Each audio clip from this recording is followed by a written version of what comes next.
మనందరికీ ఇది ఎప్పుడో ఒకప్పుడు జరిగే ఉంటుంది కదా. ఫ్రిడ్జ్లోంచి ఏదైనా ఫుడ్ ప్యాకెట్ తీస్తాం, చూడ్డానికంతా బానే కనిపిస్తుంది.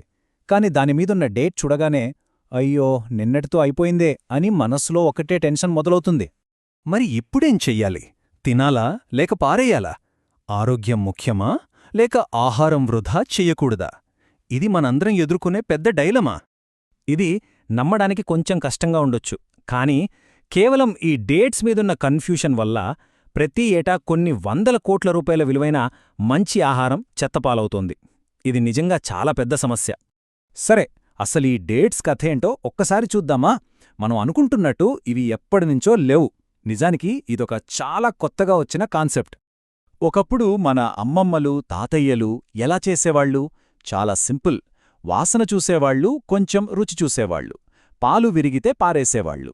కానీ ఎప్పుడైతే పెద్ద పెద్ద ఫ్యాక్టరీలు వచ్చి ప్యాక్ చేసిన ఫుడ్ మన ఇళ్లకు చాలా దూరం ప్రయాణం చేయడం మొదలుపెట్టిందో అప్పుడే ఈ ప్రింటెడ్ డేట్స్ ఆట మొదలైంది. ఇక్కడే అసలు ట్విస్ట్ ఉంది.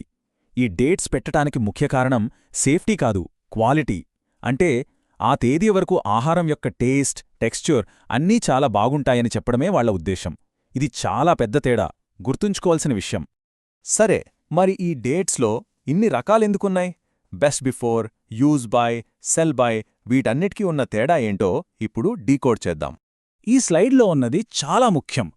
బెస్ట్ బిఫోర్ అంటే ఈ తేదీలోపు తింటే టేస్ట్ అదిరిపోతుంది అని అర్థం, అంతేకాని ఆ తర్వాత పాడైపోతుంది అని కాదు.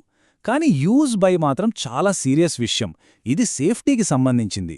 ఇక సెల్ బై మనకు అస్సలు సంబంధం లేనిది. అది కేవలం షాపు వాళ్ల కోసం. సో దాన్ని చూసి మనం కంగారు పడక్కర్లేదు. అసలు ఈ డేట్స్ ఎవరు ఫిక్స్ చేస్తారనుకుంటున్నారు?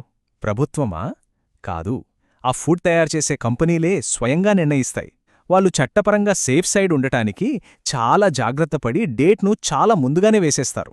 అంటే నిజానికి ఆ ఆహారం లేబుల్ మీద ఉన్న డేట్ తర్వాత కూడా చాలా రోజుల వరకు ఫ్రెష్గానే ఉంటుంది. సరే, ఇదంతా బానే ఉంది. మరి మనం ఏం చేయాలి? ఇకపై ఫుడ్ డేట్స్ విషయంలో మన ఆలోచనా విధానాన్ని మార్చుకోవాలి. అది ఎలాగో చూద్దాం.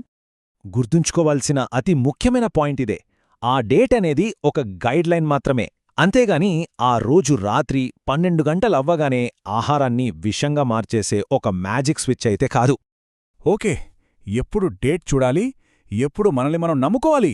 చూడండి, మాంసం, చేపలు, పచ్చిపాలు వంటి వాటి విషయంలో డేట్తో అస్సలు రిస్క్ వద్దు. వాటిని ఖచ్చితంగా ఫాలో అవ్వాలి. కానీ పప్పులు, బియ్యం, పాస్తా, తేనె, చాక్లెట్స్ ఇలాంటి వాటి విషయంలో మన కళ్ళు, ముక్కు, నాలుకనే నమ్మాలి. అవే బెస్ట్ జడ్జిలు. సింపుల్గా చెప్పాలంటే ప్రింటెడ్ డేట్ కంటే మన సొంత సెన్సెస్ చాలా పవర్ఫుల్. ఆహారం వాసన, రంగు లేదా టెక్స్చర్ కొంచెం తేడాగా అనిపిస్తే అప్పుడు దాన్ని పక్కన పెట్టేయండి. అంతేగాని కేవలం డేట్ చూసి మంచి ఫుడ్ను పారేయద్దు. సో నెక్స్ట్ టైం మీ ఫ్రిడ్జ్లో నిన్నటి డేట్ ఉన్న పెరుగు డబ్బా కనిపిస్తే ఏం చేస్తారు? ఈ కొత్త జ్ఞానంతో అనవసరంగా చెత్తబుట్టలో పడకుండా దేన్ని కాపాడబోతున్నారు? ఈ విషయం మీకు కొత్తగా, ఉపయోగకరంగా అనిపిస్తే ఈ ప్రయత్నాన్ని తప్పకుండా లైక్ చేయండి. ఇలాంటి మరిన్ని ఆసక్తికరమైన అంశాల గురించి తెలుసుకోవడానికి సబ్స్క్రైబ్ చేసుకోవడం మర్చిపోకండి.